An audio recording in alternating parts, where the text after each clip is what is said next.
We're in competition with ourselves, chasing timeline and benchmark illusions, stressing ourselves out because we still haven't grasped that the journey been the destination the whole time, and the destinations that we're so pressed to get to are only pit stops so we can take a breather along the way. Passionate. Let me tell you something. So what is this Passion PSA podcast? Who am I? Well, they call me Passion, short for passion, no last necessary. Why is there no last name necessary? Because the first name says it all. I am Passion and all that embodies. What do I do here? I give you the life coaching that you know you need, but don't enroll yourself in. When did I start? Actually, 2017.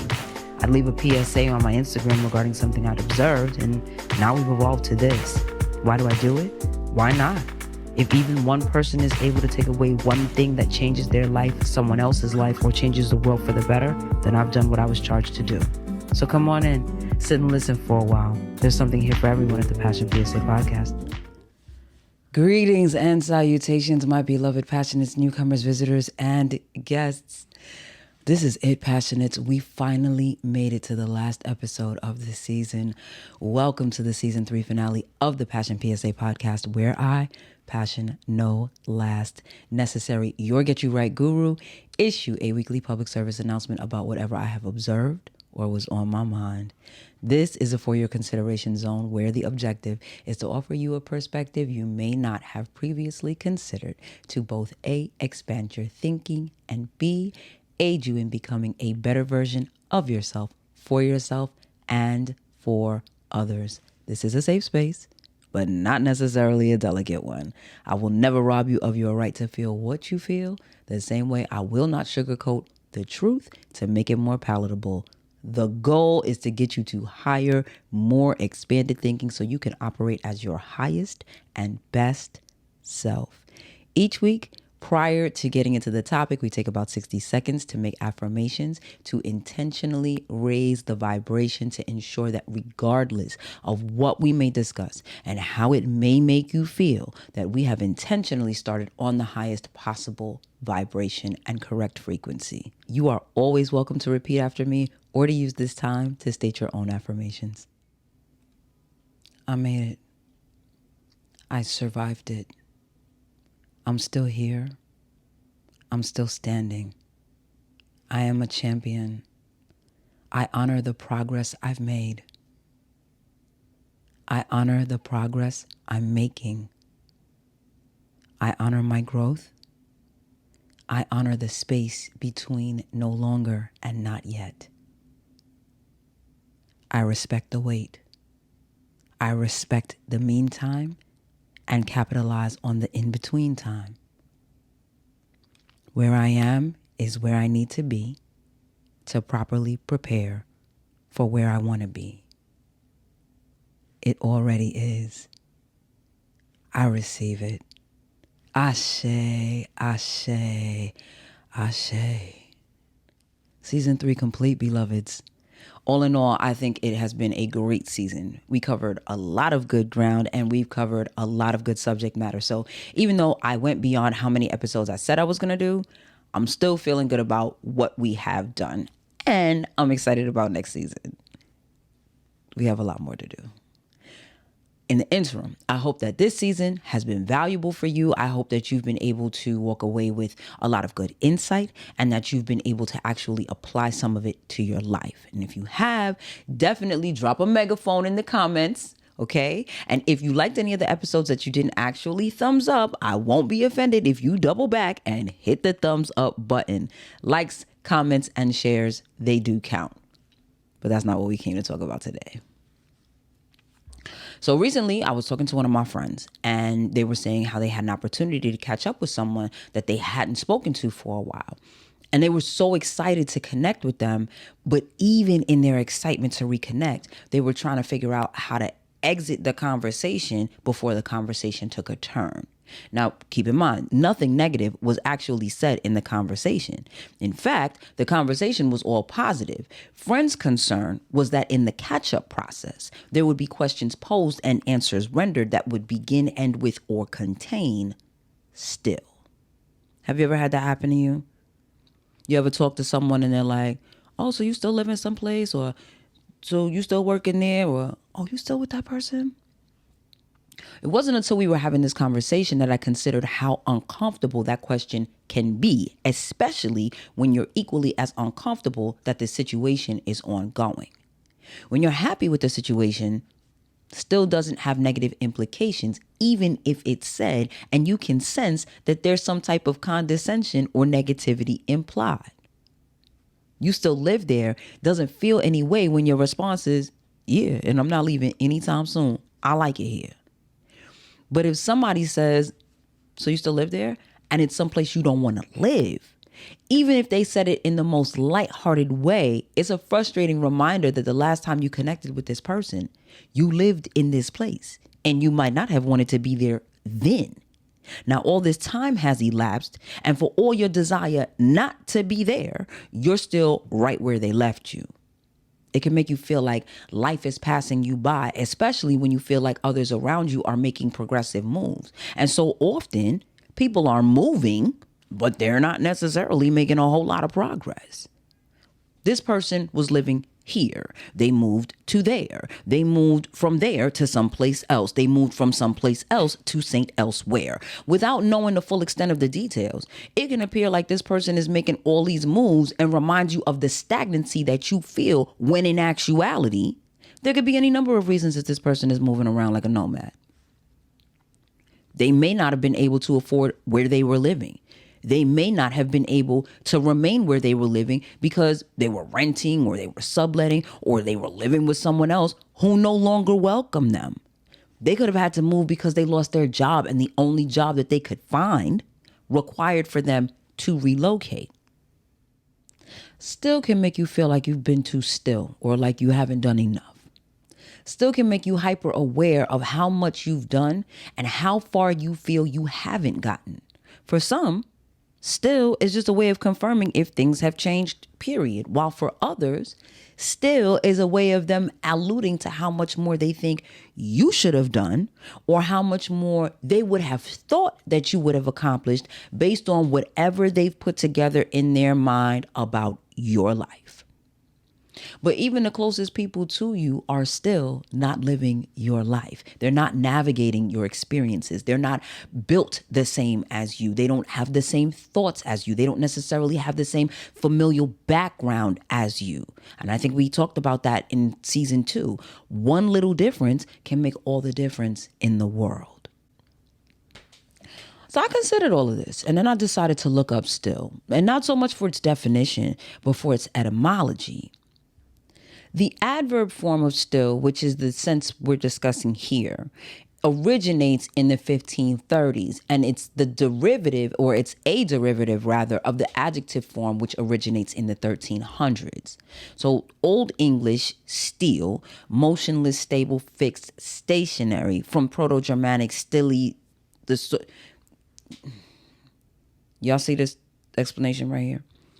Because yeah. Okay. All right. You finished reading it? Okay, good. So now we could break this down even further, because while the first word we see is motionless, the secondary and tertiary words are stable and fixed. And I really want you to take heart in that, beloveds. Being stable is nothing to frown at. Fixed means fastened securely in place. So while you may be in the same place, security is not a bad thing. Now, y'all know that this is a self-correction space. So if you're remaining someplace and calling it security, but that security is rooted in laziness or fear, you have to ask yourself, why are you allowing fear to rule you? And if you ever intend to step out on faith. Having faith is great, but working your faith is the key to making things happen. What does that mean? Believing things are going to get better is one thing, but acting according to that belief, making preparation for the circumstance of better, moving, dressing, speaking, acting like it is already better, that's working your faith. But if you are working your faith, you're ridding yourself of the things you can't take with you or you don't need in the next phase of your life. You're applying for the jobs or for the homes. You're getting the counseling to get out of that relationship and not go back when the right words are being spoken. If you're doing the work, don't fret. Don't feel ashamed that you're not somewhere else doing something else, because while you're still here and here isn't where you want to be, you could be there and wishing you were here. Sometimes we got to stand still and still. I started composing this episode on a flight home from a recent trip out of town. Shortly after I'd returned, my tooth broke while I was eating lunch. Being that it was the weekend and after hours, there was no available help. So I Googled and I called and I texted all over the place, and I even asked my neighbor for a recommendation. Negative results. This was my still moment. Why did I wait so long to do something about it? The tooth should have been removed over a year ago. And still. So here I am coming face to face with the exact thing I'm trying to encourage y'all about. And in my case, it is stagnancy. It is procrastination. It is poor organizing and prioritizing. It is me not taking the proper steps prior to now. So at this point, there is no time to lollygag and take any more time. I need to get this surgery ASAP. Now I could sit here and lament about what could have and should have been done differently. I could have not shared the story with you out of shame because I didn't want anyone watching to say, you still haven't gotten that tooth fixed.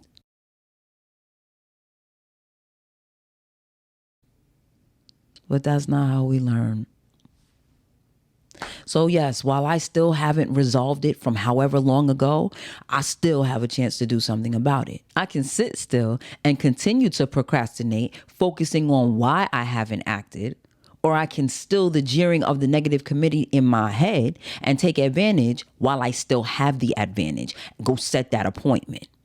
So amongst all the other things that I need to and will be working on in the off season, getting my tooth issue resolved is on and at the top of that list. Whatever you still need to do, there's still time. Even if it's late in the game. Even if the game is about to end, you can still start and still get done as much as you can. And for whatever you can't complete, you still made an effort. You still took a chance on yourself. If you feel like the sun is set on that one thing and you absolutely can't do that, or it's completely pointless, you still have time to start something else. As long as there's breath in your body, you still have time. And even with your last breaths, you can tell someone an idea so they can go carry it out. So even if you're literally dying right this minute, you still have time to do something. And if your situation isn't that extreme, then capitalize on the life you have left. You don't want to start something new? Okay, how about finishing something that's long overdue? Wait, that rhymed. How do you mean for you too? It's the poet in me. Sorry. How about having that conversation you still haven't had? How about repairing that relationship that you still want to see fixed, but you're waiting for the other person to fix it, or you're waiting for it to fix itself? How about no matter what you start or finish, still has value, and what will be spawned from that creation or repair also has value. The other thing I want you to think about as you move away from your lamentations over all the still haven'ts, and still have yet to's is that the person to your left and the person to your right, unbeknownst to you, they feel as far behind as you do. And we all know somebody that is haughty of spirit and boastful, and they seem to have everything done right, or they proclaim that they've done everything right. And for as right as they've gotten everything else, there's still something they're trying to catch up on as well.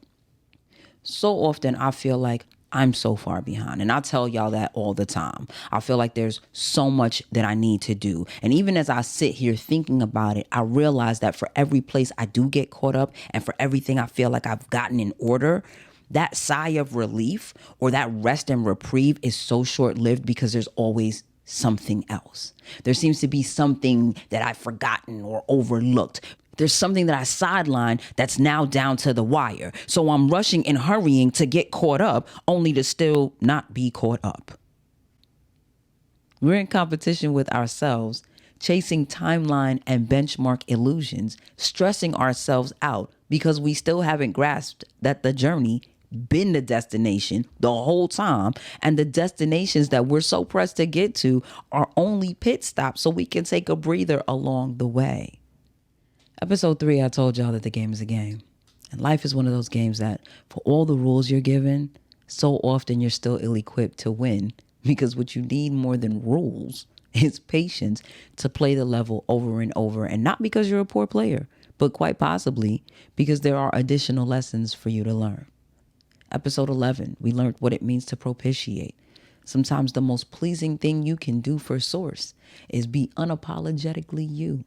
Be bold and firm in who you are and introduce yourself clearly so people make no mistake about who you are and what you represent, like I did in the season 3 kickoff episode. And while you should be proud of your accomplishments and you should not allow anyone to try to mold you into someone else for their entertainment or pleasure, it is imperative that you take a long, hard look in the mirror and be honest with yourself, like we talked about in episode 12. You have a right to be you and desire what you desire, but you do not have a right to trample everyone else in the process. And too many of us are doing just that and then crying when it's done to us. We don't like to be on the receiving end of the action, but we like to do the action and justify it. That's how you end up as the villain in someone else's memoir. And while we don't want an ugly picture of us painted and hung on the walls of people's minds, we don't get to dictate how others experience us, and we don't get to control the narrative because we don't like the way they're telling their story. And vilified or not, they have a right to tell their story before we die, even if we get crucified or exposed. That's what we talked about in episode 7. And the fact that there are so many people finding themselves in stories they don't want to be part of should be a reminder that there is so much value in invisibility, even though so many people are fighting to be seen. Anonymity can be such a gift, but because idolizing and celebrity worship are reinforced incessantly the world over, so many want to be seen. And of course, for some, it's way bigger than that. Their feelings of invisibility are because they feel unheard, they feel unappreciated, they feel unvalued. Instead of fighting to be seen when we're feeling like that, we need to make sure we're speaking up and letting our needs and desires be known so the people around us can also be honest about what they can and are willing to offer. And same as we need to know what they're able or willing to offer or do, we have to know and be unwavering in what we're willing to do or be subjected to appease others around us. We talked about that in episode 5. Don't compromise yourself to your peril because of manipulation. Stand your ground. If you want to compromise yourself, do it because that's what you wanted to do. You're the only one that has to live with you. And I know that all of this might be challenging. It's a lot to take in, and it might be hard to sift and sort through. It might be hard to figure it out with people all in your face. So maybe you need to get away. Get on a boat in the middle of the Mediterranean like we did in episode 2 and just relax. Let the waters heal you. But maybe don't do it in the middle of winter because I hear that Greek winters are brutal. But do it when you have time. And while you're out there, try some new foods or try the authentic version of the food you've been eating all this time. Just make sure that you're eating foods that serve your supreme wellness, like we talked about in episode 6. In that episode, as well as episode 2, I introduced and referred you to some people that I know personally, and I would recommend their services based on the good experiences I've had with them. I know how important referrals are, so I wouldn't intentionally put you in the hands of anyone that I thought wouldn't do right by you. I wouldn't want you to have a poor experience. I wouldn't want to tarnish my reputation with you, and I wouldn't want my friendships damaged off a poor business experience like we talked about in episode 4. Bottom line is, it's always about becoming more. In everything you do, in everything you get, it's always about growth and improvement. In the off season, I challenge you to go find more, go be more, go do more, go get more. I'm going to continue working on me. So when we come back next season, I'm not still talking about finishing the projects that I told you I was going to have finished before this season began. I'm going to take this time to work on some of the business aspects. I'm going to hold myself accountable. I've done some living and some learning. Now I need to go do some applying so I can come back in season 4 and do some more teaching.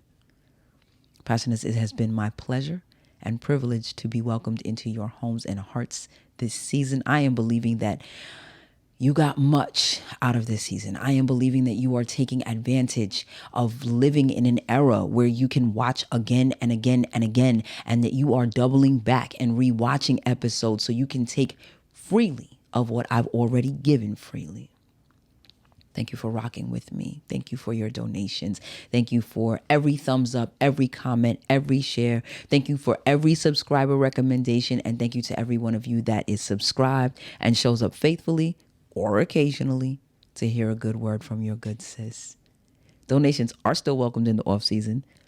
Podbean, PayPal, Cash App, Linktree, or Zelle. The links are in the description box. Every little bit helps. It always goes back into the pod.